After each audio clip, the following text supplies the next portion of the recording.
Welcome to a StandingTrue.com presentation on the Bible Project. Welcome to the StandingTrue.com video review of the Bible Project Sacrifice and Atonement video. Casual listeners are going to find some numerous statements in the Sacrifice and Atonement video which seem to align perfectly with God's Word. But the danger's in the wording, and a careful listener will notice this very quickly as we watch the gospel emphasis shift toward a dominion-based theology. The fact that we live in a postmodern generation is more noticeable by our use of words than in any other way. It's probably been 2,000 years since any generation has used, abused, feigned, and mistranslated words more than ours. Now the Bible Project is geared toward reaching this generation, but sadly, instead of building better foundations through the biblical use of words, it has chosen to play carelessly with them. Let's begin with a Bible Project quote. We all long for the world to be good, for people to live in peace, and to act in love and justice. But there's a problem. Something compels us humans to constantly wreak havoc and destruction instead. And we call this evil, end quote. Now to be clear, evil is the active result of sin. God has much more in his plan than the creation of a utopian world in which his creatures can rule and have dominion as in Eden. Now we're going to use a couple of $5 words here, but they're important. Note the cosmological shift. While we do want to see evil removed from the world, our problem is with our sin offending a holy God, thus bringing eternal death and suffering in a real hell. It's about the words. Quote, and from the Bible Project's point of view, evil ruins things in at least two ways. There's a direct effort of our evil, like when someone steals from another person, they've created injustice, therefore they owe something to make it right. But there's another indirect effect of evil. They've also ruined the environment of the relationship, creating a lack of trust. There's emotional damage. It's like vandalism, and they need to make that right too, end quote. Now, to be clear again, what is said is okay, but notice these two results of evil are anthropocentric, that's man-centered, and cosmological, that's world-centered. The most important result or effect of sin is not even mentioned. The video deals only with man's sin against man and defiling man's creation, or the creation God made for man. Offending God is not mentioned here. Our sin is first an egregious offense against a holy God.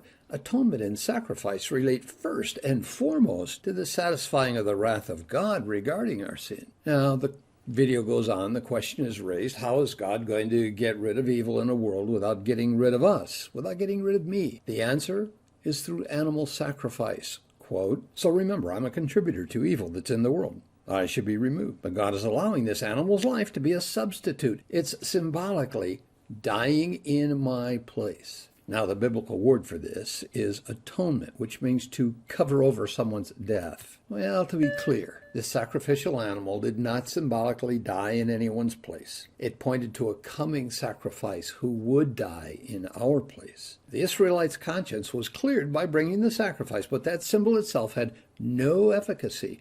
There is no spiritual power in symbols anywhere in the Bible. Else they wouldn't be symbols. Now, the Israelites' sin was covered. It was atoned by Christ's future sacrifice, not by the animal. Hebrews 9 and 10 will explain this. Now, the video goes on to say that the sprinkling of the animal blood referred metaphorically to the physical cleansing of the defiled environment. Quote, the blood represents life, and the sprinkling of blood represents how God is cleaning away the indirect consequences of evil in their community, end quote. Are you confused by the wording? Well, to summarize it, the Bible Project is claiming that the blood sacrifice, number one, addressed the justice issue by being an atonement, paying back what was owed, and two, it addressed the defilement issue by sprinkling the blood on defiled things and places, or what the project elsewhere calls spaces. So what was a sprinkling of blood about? Well, Hebrews 9 and 12, you need to read these chapters, tells us. This blood of sprinkling symbolically sanctified the way to the Holy of Holies and the temple artifacts used in worship. It was a legal witness to the fact that God may only be approached through blood and on his terms of worship, not ours. It authenticated the earthly priest who sprinkled it as well. Above all, it pointed to the tabernacle in the heavenlies, the real one, where our heavenly priest would literally enter through the blood of sprinkling, the sprinkling of his own blood, there to redeem us. Now, I want to thank you for your patience because all of this seems nitpicky, but just hold on for a few seconds and we'll see where our jumping off point is coming. The video continues, quote, "In the Bible, this process is called purification, and so the temple and the land become a clean space where God and his people live together in peace. So this ritual makes things right between Israel and God. And more than that, the Israelites experienced God's love and grace through these symbols. And by being forgiven, ideally, this would compel them to become people of love and grace too," end quote. Well, while all things related to the temple were purged by blood, Hebrews 9:22, this blood and this temple were mere figures, Hebrews 9:23 and 24. The animal blood did not actually cleanse anything, and it did not cleanse the land outside the temple, either within Israel's borders or without. Just as a point of information, land which had been defiled by blood could only be cleansed by the shedding of the blood of the offender, as per the Noahic covenant.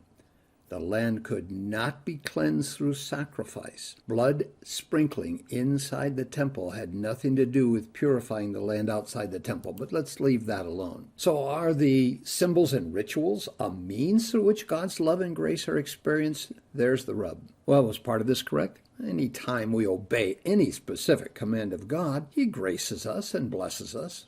So that part's true, but what part's incorrect? God never imparts saving grace or living grace through a symbol. That's what separates us from Rome. The rituals had no intrinsic power in themselves, and God's love and grace was not experienced through symbols. Now, we're going to set aside some of this video for another time when we deal more specifically with temples and kings. But skipping ahead then, quote, "And this was the promise Jesus believed he was fulfilling. He's the King of Israel, suffering and dying on the cross." In fact, Jesus himself used Isaiah's words when he said that he came to serve and to give his life a ransom for many. And that word ransom refers to the sacrifice of atonement. And so, all over the New Testament, we hear about Jesus' death was an atoning sacrifice for us. It covered the debt that humans owe God for contributing to all the evil and death in this world, unquote. To be clear, the New Testament speaks nowhere, not anywhere, about Christ's death as an atoning sacrifice. Atonement is an exclusive Old Testament word which spoke of the symbolic and temporary covering for sin provided by animal sacrifices. Temporary. Christ did not atone for our sins. He did not cover them. He was the only true sacrifice for our sins. All other sacrifices merely pointed to him. Christ did give himself, of course, as a ransom for all, as our sacrifice, 1 Timothy 2:6. Quote, "So because of Jesus, the early Christians stopped participating in the ritual of animal sacrifice, but they were given new rituals. The first is called baptism. Just as Jesus died, so going into the water becomes this personal connection you now have to his death. And in coming out of the water, you, so to speak, come back to life with Jesus. So baptism is the sacred ritual that joins your story to Jesus' death and resurrection. The second ritual is called the Lord's Supper, which is a reenactment of Jesus' last meal with his disciples, and he used bread and wine to portray his coming death as a sacrifice. And so now, following the words of Jesus, they take the bread and the cup regularly to remember and to participate in the power of Jesus' death and his life. Be very careful here as we finish that quote. Did you notice the literal statements that the Bible Project is making here? Ask yourself, does baptism actually connect us with Christ's death and resurrection? Is the Lord's table the means by which we actually participate in resurrection power? These claims are either literal or they're symbolic. They cannot be both. So these rituals remind us of God's love and encourage us to live a life of love and grace. But they do more than that. They connect us to a new life source, end quote. To be clear, baptism does not connect you to a new life source, period. The Lord's Supper does not connect you to a new life source, period. So why is this so important? Now, the baptism of the Holy Spirit, 1 Corinthians 12 and 13, does join your story with Jesus in his death and resurrection. This happens the moment you receive Christ. Water baptism merely tells others what's already happened. If water baptism actually joined your story to the cross, you're trusting, my friends, in a ritual to save you. We do fellowship with Christ and other believers as we partake together of these elements. It is, after all, called communion, the communion of the blood and body of Christ, 1 Corinthians 10:16. These elements, however, are not channels of the power of Jesus' life and death. They do not connect us to a new life source or imbue power. They are not, as it were, wormholes through which grace is dispensed. That difference represents a giant leap from fellowship and participation into idolatry. So, how do you connect with God? In biblical Christianity, we connect with God directly through Jesus Christ, through the sacrifice of his Son alone. There is no power in the symbols. They do not channel God's grace. They are there for our edification and education and benefit and worship. They are not channels of God's grace. In ecumenical Christianity, you connect with God and receive grace through symbols and rituals. These include baptism, the Lord's table, and in many cases, many other sacraments. So you can only approach God through symbols and rituals. Now, in pagan-based religion, try to get the big picture. You connect with the creation through symbols and rituals. The power's in the ritual or the symbol as you connect with it. That's why we have spells and all of the rest of these holy objects in paganism. Now, we're asking the question, how do you connect with God? Just to be clear, Rome teaches this and adds the necessity of a priesthood in order to access the sacrifice of Christ. Rome says you must go to God through the symbols and rituals. Lutheranism teaches a slightly modified form of this. The Church of Christ teaches you cannot be saved outside of the ritual of baptism. All the Orthodox churches teach these things. So how do you connect with God? How do you access the sacrifice of Christ? Jesus said, I am the way, the truth, and the life. No man cometh unto the Father but by me. And we simply appropriate by faith what Jesus Christ has done for us. So here's the talking points. This video opens the door to such heresies as baptismal regeneration, sacerdotal atonement, various erroneous views of redemption, giving us legitimate reason to wonder what the Bible Project folks really do believe. Had Christ merely atoned, covered your sins, his sacrifice would have to be made repeatedly for you, according to Hebrews. So atonement is off the table. The Bible says Christ died for our sins. He died in our place, satisfying both the love of God and wrath of God, John 3:16. His death was both a legal payment for us, which satisfied the wrath of God, sacrificial, demonstrating the great love of God for us. God provides this salvation through grace alone and not through our efforts, Titus 3:5, or through any sacrament or ritual whatsoever. Of all places, this sacrifice atonement video should have taught us these things, because that's really what sacrifice and atonement are about. This video extends the project's strange view of animal sacrifices, by the way. In the Heaven and Earth video, we're told, quote, so how do these spaces overlap? This was resolved through animal sacrifice. So animal sacrifices, somehow they absorb sin when the animal dies in your place, and it creates a clean space, so to speak, where you're now free to enter into the temple and be in God's presence. Folks, that's strange talk indeed. This video transfers spiritual authority to physical objects, because Satan is neither omnipresent nor omnipotent, you understand.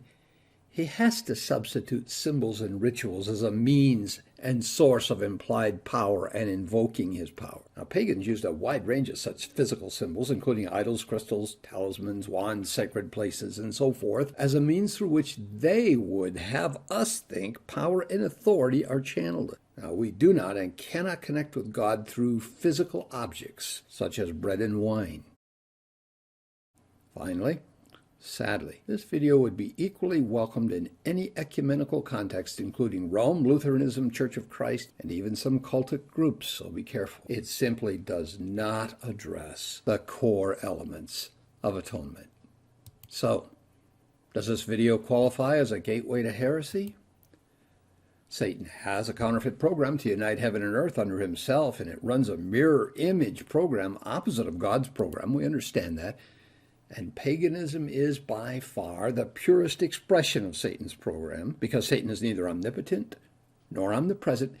He has substituted symbols as a means and source of inferred power. God, on the other hand, never attributes power to symbols or rituals. Not ever, even though he uses both as testimony to his power. So when we teach that the blood of an animal sacrifice somehow cleanses the area around it from sin, or we teach that grace is transmitted through a ritual or a cup of wine and a piece of bread, we are effectively practicing pagan magic. It's that simple. So the loose metaphorical language of the Bible Project videos allows it to weave literal and figurative statements with ease, pandering to the postmodern culture, but leaving its listeners in a world of confusion and very vulnerable to Satan's devices. This has been a standingtrue.com presentation. Visit us for more background materials. Well, we've been lovingly warned. This has been an overview of a single short video in the Bible Project Biblical Theme series, and each video that follows compounds the errors which first appear in seed form. While spiritual warfare truly exists and our Lord is coming to reign, in the end, kingdom dominionism, as taught by the Bible Project, will corrupt and neutralize every fundamental doctrine of the Christian faith. Visit us at standingtrue.com.